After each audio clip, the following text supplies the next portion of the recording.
I was standing in a hospital break room when I first saw my father's face on the evening news. It was the same day we buried my mother. By late afternoon, he had been alone at an airport curb, and by the time the local anchors began speaking, something in our family that had been sealed shut for 30 years started to crack open. My name is David Carter. I'm 52 years old, and for most of my adult life, I believed I was a good son. I told myself that every year, usually right after I did something that proved otherwise. My father's name is Murphy. He's 78, a retired construction supervisor, a man built out of steel cable and stubbornness. He spent 40 years pouring foundations and raising beams under a sun that turned his skin to leather, and somewhere in all that concrete and sweat, he forgot how to say the words a son needs to hear. Or maybe he never knew them to begin with. That Tuesday, we buried my mother, Evelyn. 46 years she'd been his wife. 46 years of coffee in the same chipped blue mug of shoes lined up by the back door of a kitchen that smelled like cinnamon every Sunday morning without fail. And then she was gone, and my father stood at the graveside in a suit that hung looser on him than it had a decade ago, and he didn't cry. Not once. He just stood there with his jaw tight and his hands folded in front of him like a man waiting for a verdict. I had a flight back to the city that afternoon. A resident was covering my patients, but only until 6. My father had a later flight because my sister Sarah had booked it that way without asking him. He didn't argue. He never argues. He just absorbs things and calls it fine.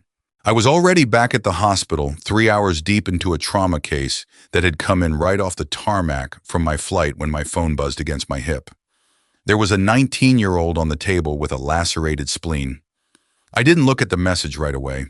It wasn't until nearly 2 hours later after the surgery, after I'd scrubbed out and stood alone in the locker room with my hands still trembling, that I finally checked my phone. There it was. A message in the family group chat sent at 4:47 p.m. Landing at 5. Can either of you pick me up? I need some warmth, just buried my wife. I read it twice. My stomach dropped, but not far enough. I was exhausted. I'd been awake for 19 hours. And somewhere underneath that fatigue was an old familiar ache, the same one that had lived in my chest since I was a boy. So I typed back 6 words. I'm busy, just get a cab. A minute later, Sarah replied, Dad, you should have planned this ahead. My father didn't respond with anger. He just sent back 3 words. It's fine. I thought that was the end of it. I thought I'd go home, sleep, and call him in the morning to apologize the way I always did. But 2 hours later, my phone rang. It was Marcus from radiology. David, he said, you need to turn on the TV, right now. I stood in the break room and clicked over to the local news. And there, filling the screen, was my father's face. The headline read, Local man donates life savings in memory of late wife. A retired construction supervisor had given nearly everything he had left to establish a free medical care program for low-income families. The program would carry my mother's name. He had arranged it quietly through a local hospital foundation and insisted the announcement wait until after the funeral. They showed a brief clip of him standing outside the small community hospital near the town where he and my mother had lived their entire married life. When a reporter asked why, he answered in the same flat voice I'd heard my whole life. She would have wanted people taken care of. That's all. I stood frozen under the fluorescent lights. My father had never asked me for much, and the one time he did, I told him to get a cab. To understand why I typed those 6 words, you have to understand the life that led to them. I grew up in a small town outside Pittsburgh, in a house my father built with his own hands over the course of 2 summers. He worked nights and weekends while still holding down his job at the construction company. That house was solid, practical, unadorned. No wasted space, just walls that kept the weather out and a roof that never leaked. My father woke at 4:30 every morning. By the time I came downstairs for school, he was already gone. He wouldn't be home again until well after dark, covered in a fine gray dust that lived permanently in the creases of his hands. He was not a man of words. I don't think I heard him say I love you more than a handful of times in my entire childhood.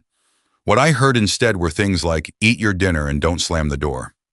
On the rare occasion I did something worth noticing, he would give a short nod and say, that's fine, that's fine. I used to lie awake some nights, 9 or 10 years old, turning it over in my head. My father doesn't love me. I believed that with the simple certainty only children possess. I didn't yet understand that love could look like exhaustion. That love could look like a man falling asleep in his recliner with his boots still on because he was too tired to bend down and untie them. My father believed a man showed love by putting food on the table. You worked, you provided, you didn't complain, and you didn't ask for gratitude. What I needed was something different. I needed him to look at my report card and tell me he was proud. I needed him to come to my Little League games, not just stand at the edge of the parking lot for the last inning because he'd gotten off work late. I needed to hear the words instead of just living them out in silence. The rift between us widened most sharply the year I told him I wanted to become a doctor. I was 17, sitting across from him at the kitchen table. I told him about the pre-med track, about a scholarship program, about a future I could already see clearly. He didn't yell. He never yelled. He just set down his fork, looked at me and said, "Doctors come from families that can afford medical school, David. That's not us." I heard that sentence as a door slamming shut. I carried it with me for years. What I didn't know then was what my father did in the months and years that followed. He picked up night shifts at a warehouse 2 towns over. He sold his truck, the one he'd owned since before I was born, and bought a much older, much cheaper one instead. He abandoned without a word to anyone a plan he and my mother had been quietly saving toward for years. A small addition to the house, a second bathroom, so my mother wouldn't have to wait behind me every morning. That plan simply disappeared from their conversations. The day I graduated from medical school, I stood in a crowd of families outside the auditorium searching for my father's face. I found my mother easily enough, but my father wasn't beside her. I told myself it didn't matter. Underneath it was the same old conclusion: he didn't come because he isn't proud of me. It would be years before I learned the truth. On the morning of my graduation, my father had been crushed between a support beam and a delivery truck on a job site 40 miles away. He broke 3 ribs and punctured a lung. As he lay in a hospital bed, struggling to breathe, the first words out of his mouth to my mother were, "Don't tell David. He has his future. Don't make him come back for me." I didn't know that story for over 2 decades. I only knew the absence. I became a doctor anyway. By the time I was 30, I had a residency behind me and a position at one of the busiest hospitals in the state. I saved lives. I stood over operating tables at 3 in the morning with steady hands. And still, every time I called home, I heard the same 4 words. "You're always too busy."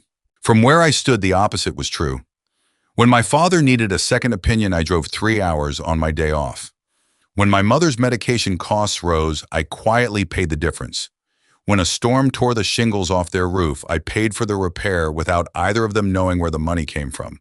When my sister Sarah found herself drowning in credit card debt after her divorce, I sent her enough to climb back out, but none of it was visible. I did it all quietly, the way my father had once quietly sold his truck and worked warehouse shifts. In that particular and painful way, I had become more like him than either of us realized. 2 men standing on opposite sides of the same silence, each one convinced the other didn't care. My mother was the only one who ever seemed to see both of us clearly. She used to stand between us during our worst arguments, softening the edges. "Your father loves you," she told me more times than I can count. "He just doesn't know how to say it." Once I snapped at her, "Then maybe he should learn." She was quiet for a moment. Then she said, "Some men learn a language too late, David. That doesn't mean they were never trying to speak it."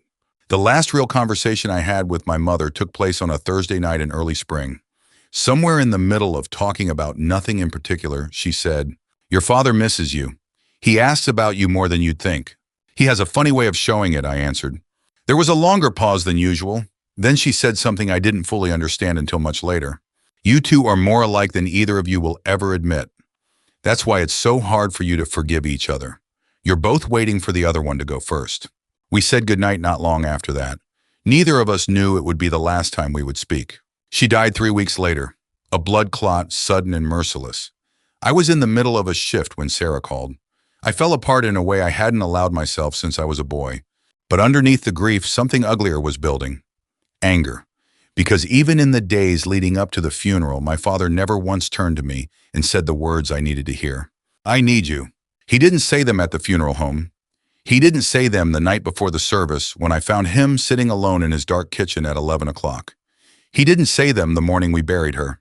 And so when his text came through that afternoon, "I need some warmth, just buried my wife," some small wounded part of me almost didn't believe it was really him.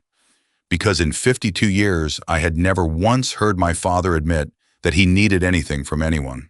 I didn't recognize it for what it was the first time he had ever in his entire life gone first.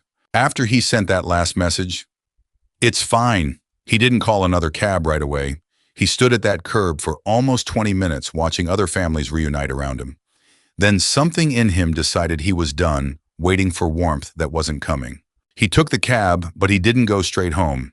He went first to a storage facility 20 minutes outside of town, a low gray building he'd been quietly renting for almost 8 years, without telling a single member of our family. I didn't learn about the storage unit until weeks later when I finally forced myself to go through the box of documents Sarah found in his hall closet. Inside that unit, my father kept a metal lockbox, a stack of manila folders organized by year, a shoebox full of letters he'd written but never sent, and my mother's old leather journal. The first thing I discovered made my hands shake. 11 years earlier, my father had sold a piece of land 6 acres out past the county line that his own father had left him. The sale had brought in a sum large enough to change the trajectory of our family's finances if any of us had known about it. None of us had. My first reaction wasn't grief. It was rage. While my father was sitting on that money, I had spent years digging myself out from under medical school debt, working double shifts, watching my own savings stay flat while I funneled money toward my parents' bills. It took me 3 more days of reading through those folders to understand how wrong that first reaction was. My father hadn't kept the money for himself. There were quiet transfers that matched almost exactly the worst stretch of Sarah's divorce. There were hospital billing statements for procedures and medications I recognized from my mother's chart expenses that had somehow never shown up as a balance owed on any account I'd ever helped manage. And tucked into the back of the last folder were donation receipts to a small nonprofit that provided medical transportation for low-income patients. My father had spent that money almost entirely on other people, quietly, invisibly. The deepest secret was still ahead. Near the bottom of the lockbox, I found a thin manila envelope with my mother's handwriting on the front. Inside was a diagnosis dated nearly 7 years before her death, a slow-moving but serious condition that would have required an expensive, specialized course of treatment. My father had sold the land within a month of that diagnosis. He had used every dollar to buy my mother years she otherwise might not have had. And he had never told me. Not when I could have helped, not when, as a physician, I might have found her better specialists. I understand now why. My mother, according to a note tucked behind the diagnosis in her own careful handwriting, had made her wishes plain. Let him be the doctor he was born to become. Don't pull him back into this house to watch me die by inches. Let him save someone else's mother if he can't save mine. They had made that decision together, the two of them, and carried it alone for years. 2 days after I found that lockbox, an email arrived from a law firm. The subject line stopped me cold. Your father asked me to send this only after your mother's funeral. Attached was a video file. I sat at my kitchen table that night and pressed play. My father's face filled the screen older, thinner, his eyes carrying a weight I'd spent my whole life failing to notice. He cleared his throat once and began. David, he said, if you're watching this, then your mother's gone. And I probably don't have much time left myself to explain why I did what I did. I leaned forward and listened to my father speak to me more honestly in the next several minutes than he had in 52 years of my life. A few days after the news story aired, my father slipped on a wet step outside the small hospital where he'd signed the final papers for the donation. He fell hard, a fractured hip, some internal bleeding. Nothing catastrophic once they found the source, but enough that they kept him overnight. I drove out as soon as I heard. When the attending physician asked if I was family or a doctor, I stood in the doorway of the trauma bay and said the only true answer I had. Both. They let me stay. We found the bleed. Another surgeon closed it. I stood at the edge of that room watching monitors. I understood better than anyone else in the building, and somewhere between fear and clinical focus, something in my chest that had been sealed shut since I was 17 years old finally cracked open. He came out of surgery a little after 2 in the morning. When his eyes finally opened sometime past 3, the first word out of his mouth wasn't my name. Sorry, he rasped. Didn't mean for you to see it like this. I almost laughed, the sound coming out more broken than amused. You gave away most of what you had left without telling me, Dad. I think we're past the point of small apologies. He tried to smile. Wasn't small to me. I sat with him until the sun came up. 3 days later, once he was stable enough to go home, I went back to that storage unit and finished reading everything he'd left behind. The letters were what undid me completely. Dozens of them in his cramped, careful handwriting dated across more than 15 years, every single one addressed to me, and none of them ever sent. I was proud of you the day you became a doctor. I just didn't know how to say it without sounding like I was taking credit for something that was entirely yours. When I told you I didn't need your help fixing the roof, I was lying. I needed it badly. I just couldn't stand the thought of you seeing me as someone who needed things. I didn't want you to spend your life taking care of me, David. I wanted you to save people. I still do. I always will. I brought those letters to him myself, setting the shoebox down on the kitchen table between us. He looked at the box for a long moment before he looked at me. You went through all of it, he said. It wasn't a question. You made me believe you didn't need me, I said. For 30 years, Dad. You made me believe I was some kind of afterthought. My father was quiet for a long moment. When he finally spoke, his voice carried none of its usual gruffness. And you made me believe you didn't want me. Every time I called and you were busy. Every time I asked and you had somewhere better to be. I told myself I was doing you a favor, staying out of your way. Maybe I was wrong. I just know I didn't want to be the reason you never became who you were supposed to become. We sat with that for a long time. It wasn't a clean conversation. There were long pauses, moments where one of us had to look away a few sharp words that surfaced old wounds. But it was honest, and honest was more than we'd managed to give each other in longer than I could remember.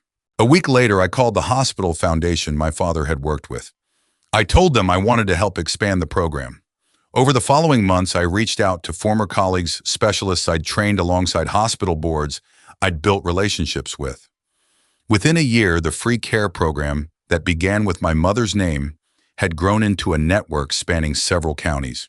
My father didn't understand at first why I hadn't simply declined any involvement. I told him the truth one cold afternoon in his driveway. My father spent his life building things with his hands, I said. I spent mine trying to repair the people who broke down. I used to think those were two different lives. Turns out we were building the same thing the whole time. We just never told each other. 6 months later, I brought him to the center for the first time since his surgery. I'd put together a short video of patients who'd come through our doors that year. An elderly woman who'd gotten her hip replaced. A young mother who'd delivered a healthy baby. A teenager whose asthma medication had for the first time never run out. My father sat very still through the entire video. By the end of it, his shoulders were shaking with a kind of grief and gratitude I'd never once seen him allow himself to show. This is what happens, I told him quietly, when a man spends his entire life believing nobody sees what he does.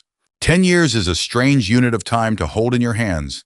It's long enough to rebuild a relationship brick by brick the same patient way my father once built a house. And it's short enough that when it finally runs out, it still feels like it arrived far too soon. In those 10 years, my father and I found a rhythm we'd never had before. I drove out to see him most Sundays, not out of obligation, but because I'd started to genuinely want to sit across from him at that kitchen table. He in turn started calling me, actually, calling, not just texting one-line updates sometimes for no reason at all, except to ask how a particular patient was doing. He came to see me operate once. I'd arranged it carefully, a low-risk procedure he could watch through the observation window. Afterward, he didn't say much. He never did. But he shook my hand in the scrub room and said, "Your mother would have loved watching that." It was the closest thing to "I'm proud of you" that he'd ever managed to say out loud, and by then I'd learned to hear it clearly for exactly what it was. The care program kept growing. We added locations. We started a small scholarship fund in my mother's name for young people from working families who wanted to go into medicine. My father insisted on reviewing every application personally for as long as his health allowed it. He got frailer as the years went on. His hip never fully recovered its old strength. His hands began to shake too much to hold a coffee mug steady some mornings. But his mind stayed sharp, and more than that, his heart stayed open in a way I don't think either of us could have imagined during those first 52 years of careful, wounded silence. He passed away on a quiet morning in late autumn in a hospital bed at the center that carried my mother's name, surrounded by nurses who had come to know him not as a donor or a name on a plaque, but as the gruff, tender old man who showed up every few weeks just to see how things were going. This time, nobody had to send a taxi. This time, there was no group text, no 6-word dismissal typed in the exhausted haze of a long shift. I was there. I had been there for days, sleeping in a chair beside his bed. Near the end, his eyes found mine and his voice thinned by age, but still unmistakably his own managed 3 words. "You came," he said. "I should have come sooner," I told him, "a long time ago." He squeezed my hand weaker than I remembered his grip ever being, and closed his eyes for the last time with something that looked almost like peace settled across his face.